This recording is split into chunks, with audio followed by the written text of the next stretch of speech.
ಸ್ನೇಹಿತರೆ ನಮಸ್ಕಾರ, ನಾನು ಸಂಜನಾ.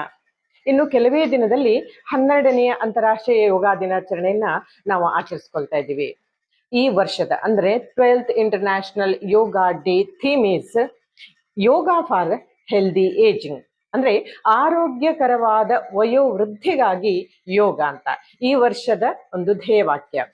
ಸ್ನೇಹಿತರೆ, ಈ ಒಂದು ಕಾರ್ಯಕ್ರಮವನ್ನ ಅಂದ್ರೆ 12ನೆಯ ಅಂತಾರಾಷ್ಟ್ರೀಯ ಯೋಗ ದಿನಾಚರಣೆ ಪ್ರಯುಕ್ತ ನಾವು ಮಂಗಳೂರಿನಲ್ಲಿ ಅಂದ್ರೆ ಆರೋಗ್ಯ ಭಾರತಿ ಮತ್ತು ಸುಬ್ರಹ್ಮಣ್ಯ ಸಭಾದ ಒಂದು ಸಹಯೋಗದಲ್ಲಿ ಯೋಗ ದಿನಾಚರಣೆಯ ಮುನ್ನಾ ದಿನ ಅಂದ್ರೆ ಜೂನ್ 20, 2026 ಸಂಜೆ 5ರಿಂದ 7ರವರೆಗೆ ಯೋಗ ಚಿಕಿತ್ಸಾ ವರ್ಗ ಅಥವಾ ವರ್ಕ್ಶಾಪ್ ಆನ್ ಯೋಗ ಥೆರಪಿ ಈ ಒಂದು ಕಾರ್ಯಕ್ರಮವನ್ನ ಶ್ರೀ ಸುಬ್ರಹ್ಮಣ್ಯ ಸಭಾದಲ್ಲಿ ಸಂಜೆ 5ರಿಂದ 7ರವರೆಗೆ ಈ ಒಂದು ವರ್ಕ್ಶಾಪ್ ಅಥವಾ ಯೋಗ ಥೆರಪಿ ಕಾರ್ಯಕ್ರಮದಲ್ಲಿ ರಾಷ್ಟ್ರ ಹಾಗೂ ಅಂತಾರಾಷ್ಟ್ರೀಯ ಮಟ್ಟದ ಯೋಗ ಚಿಕಿತ್ಸಕರು ಆಯಾ ರೋಗಗಳಿಗೆ ಸಂಬಂಧಪಟ್ಟ ಹಾಗೆ ಒಂದಷ್ಟು ಮಾತುಗಳನ್ನ ಹಾಗೂ ಅದಕ್ಕೆ ಪರಿಹಾರವನ್ನ ಕೂಡ ಹೇಳ್ತಾ ಇದ್ದಾರೆ.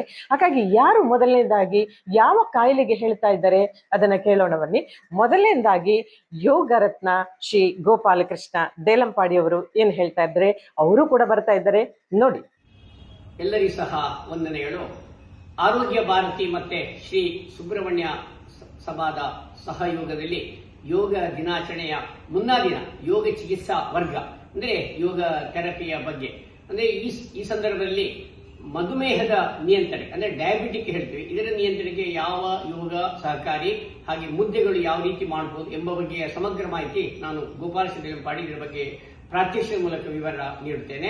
ಇದು ಆಗುವಂತಹ ಸ್ಥಳ ಸುಬ್ರಹ್ಮಣ್ಯ ಸಭಾ ಸದನ, ಜೈಲ್ ರಸ್ತೆ, ಮಂಗಳೂರು. ಆದ್ದರಿಂದ ಈ ಒಂದು ಮಧುಮೇಹದ ನಿಯಂತ್ರಣಕ್ಕೆ ಈ ಅಂತಾರಾಷ್ಟ್ರೀಯ ಯೋಗ ದಿನಾಚರಣೆಯ ಮುನ್ನಾ ದಿನ ಯೋಗ ಚಿಕಿತ್ಸೆಯ ಬಗ್ಗೆ, ಯಾವ ರೀತಿ ಮಧುಮೇಹ ನಿಯಂತ್ರಣ ಬಗ್ಗೆ ಯೋಗ ಹೇಗೆ ಸಹಕಾರಿಯಾಗ್ತದೆ, ಯಾವೆಲ್ಲ ಆಸನಗಳನ್ನು ನಾವು ಮಾಡಬೇಕು, ಹಾಗೆ ಯಾವೆಲ್ಲ ಮುದ್ದೆಗಳನ್ನು ಮಾಡಬೇಕು ಎಂಬ ಬಗ್ಗೆಯ ಸಮಗ್ರ ಮಾಹಿತಿಯನ್ನು ನಾವು ನೀಡಲಿಕ್ಕೆ ಪ್ರಯತ್ನ ಪಡ್ತೇವೆ. ದಯವಿಟ್ಟು ಆಸಕ್ತರಿಗೆ ಬನ್ನಿ, ಭಾಗವಹಿಸಿ, ಪಾಲ್ಗೊಳ್ಳಿ. ವಂದನೆಗಳು. ಯೋಗವು ಕೇವಲ ದೇಹವನ್ನ ಬಗ್ಗಿಸುವಂತ ಕಲೆಯಲ್ಲ, ಅದು ದೇಹ, ಮನಸ್ಸು ಮತ್ತು ಉಸಿರಾಟವನ್ನ ಸಮನ್ವಯಗೊಳಿಸುವಂತ ಒಂದು ವಿಜ್ಞಾನ. ಹಾಗಾಗಿ ಹೃದಯ ಸಂಬಂಧಿ ಕಾಯಿಲೆಗಳಿಗೆ ಹಾಗೂ ಅದಕ್ಕೆ ಪರಿಹಾರವಾಗಿ ಯೋಗಾಚಾರ್ಯ ಶ್ರೀ ಶ್ರೀಕಾಂತ್ ಯೋಗಿಯವರು ಏನ್ ಹೇಳ್ತಾ ಇದ್ದಾರೆ. ನಮಸ್ಕಾರ ಸ್ನೇಹಿತರೆ. ಹೃದಯ ಸಂಬಂಧಿ ಕಾಯಿಲೆಗಳು ಇವತ್ತು ಕೇವಲ ವಯಸ್ಸಾದವರ ಸಮಸ್ಯೆಯಾಗಿ ಉಳಿದಿಲ್ಲ. ಬದಲಾಗಿ ಅನಿಯಮಿತ ಆಹಾರ ಪದ್ಧತಿ, ವ್ಯಾಯಾಮರಹಿತ ಜೀವನ, ಒತ್ತಡ, ರಕ್ತದ ಏರೊತ್ತಡ, ಮಧುಮೇಹ ಇತ್ಯಾದಿ ಸಮಸ್ಯೆಗಳಿಂದಾಗಿ ಹೃದಯದ ಸಮಸ್ಯೆಗಳು ಇಂದಿನ ಯುವಜನತೆಯನ್ನು ಕೂಡ ತೀವ್ರವಾಗಿ ಬಾಧಿಸ್ತಾ ಇವೆ. ನಾನು ಶ್ರೀಕಾಂತ್ ಎಸ್ವಿ ಸುಮಾರು 2 ದಶಕಗಳಿಂದ ಮಂಗಳೂರು ಮತ್ತು ಆಸುಪಾಸಲ್ಲಿ ಯೋಗ ಚಿಕಿತ್ಸಕನಾಗಿ ಹಾಗೂ ಮೈಂಡ್ ಟ್ರೈನರ್ ಆಗಿ ಕಾರ್ಯನಿರ್ವಹಿಸ್ತಾ ಇದ್ದೇನೆ. ಪ್ರಪಂಚಕ್ಕೆ ಭಾರತ ನೀಡಿದ ಅತ್ಯುತ್ತಮ ಕೊಡುಗೆಗಳಲ್ಲಿ ಒಂದು ಅಂತ ಹೇಳಿದ್ರೆ ಯೋಗಾಭ್ಯಾಸ.